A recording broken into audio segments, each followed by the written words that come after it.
পশ্চিমবঙ্গ নির্বাচন 2026 কভারেজ দেখুন সবার আগে শুধুমাত্র 24/7 নিউজ বেঙ্গলে। সাধারণ মানুষের জয়, বেহালা পরিবারের সকল মানুষের জয়, পশ্চিমবঙ্গের সকল আমার মতন সাধারণ মানুষ, পশ্চিমবঙ্গের মানুষকে ত্রস্ত করে দিয়েছিল, পশ্চিমবঙ্গের মানুষের প্রাণ ওষ্ঠাগত করে দিয়েছিল এবং তার সাথে আমাদের বোনেদের উপর যেভাবে বারবার অত্যাচার করেছে তৃণমূল এবং তৃণমূলের যে বিভিন্ন গুন্ডা মাস্তানরা মিলে এবং মমতা বন্দ্যোপাধ্যায় রাজ্যের স্বরাষ্ট্রমন্ত্রী তথা মুখ্যমন্ত্রী তথা পুলিশ মন্ত্রী যেভাবে তার পুলিশ প্রশাসনকে অপব্যবহার করে আমাদের এই পুরো পশ্চিমবঙ্গ জুড়ে যে সাধারণ মানুষের উপর ক্রিমিনালদের এই অত্যাচারকে সুরক্ষা দিয়েছিল ক্রিমিনালদের এবং তার মানুষের হয়েছে এবং সেই ক্ষোভই ফুটে উঠেছিল এবং বিশেষ করে আমরা যখন বলছি পশ্চিমবঙ্গের সাধারণ মানুষের ভোট, বেহালা পশ্চিমের সকল মানুষের ভোট কিন্তু আমাদের ভারতীয় জনতা পার্টি থেকে সেই বিশ্বাস। আপনি বারবার বলেছেন যে বিদ্যাসাগর হাসপাতাল থেকে সুপার স্পেশালিটি হাসপাতাল ভালো, এটা আমার প্রায়োরিটি, এটা আমি বলেছি, যেটা আমার মিশন এবং এটা আমার অ্যাম্বিশন।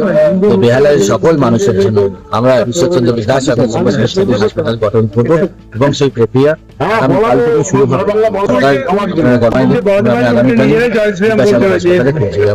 বর্তমানে কি পরিস্থিতি হয়ে আছে সেটা নিজের সরজমিনে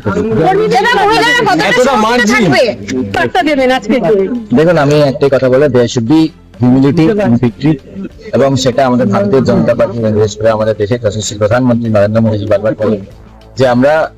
যখন সরকারে আসছি তখন আমাদের একটা দায়িত্ব অনেক বৃদ্ধি পায় এবং আমাদের দায়িত্ব প্রত্যেক মানুষের জন্য উন্নয়ন করা, প্রত্যেক মানুষকে সুরক্ষিত রাখা এবং সেখানে সবকা সাথ সবকা বিকাশ এই বিশ্বাসে যারা আমরা আছি, আমরা সকলে মিলে পশ্চিমবঙ্গের 10 কোটি মানুষের কথা, তাদের সুরক্ষা, তাদের নিরাপত্তা এবং তাদের সামগ্রিক উন্নয়ন, স্বাস্থ্য সর্বতভাবে তাদের উন্নয়ন এবং নতুন চাকরি এগুলো আমাদের সবথেকে। দাদা, ফোর্সফুল ভায়োলেন্স দেখি প্রত্যেকবার, এবার কি একটু অন্যরকম হতে চলেছে? পার্টি উইথ ডিফারেন্স এবং কোনো ধরনের ফোর্সফুল ভায়োলেন্স করে না এবং বিশেষ করে যেভাবে করে তৃণমূল এবং সিপিএম যারা একদম পশ্চিমবঙ্গকে বারবার করে দুর্নাম করিয়েছে, পশ্চিমবঙ্গে ফোর্সফুল ভায়োলেন্সকে যেভাবে করে হিংসার মারামারি চালিয়ে গেছে সিপিএম এবং সিপিএম যুগের সময় আমরা দেখেছি, এবং তারপরে সিপিএমের যে মেধাবী সন্তান সে তৃণমূল মিলে এবং সেটার অবসান ঘটাতে হবে। এবং পশ্চিমবঙ্গ শুধু আগামী দিনে ফোর্সফুল ভায়োলেন্সের জন্য জানবে না, আর্জিকর রেপের জন্য জানবে না,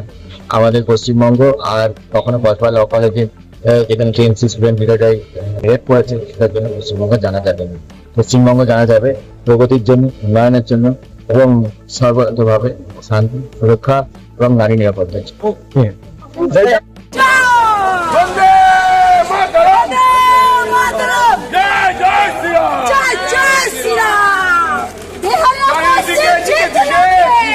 America!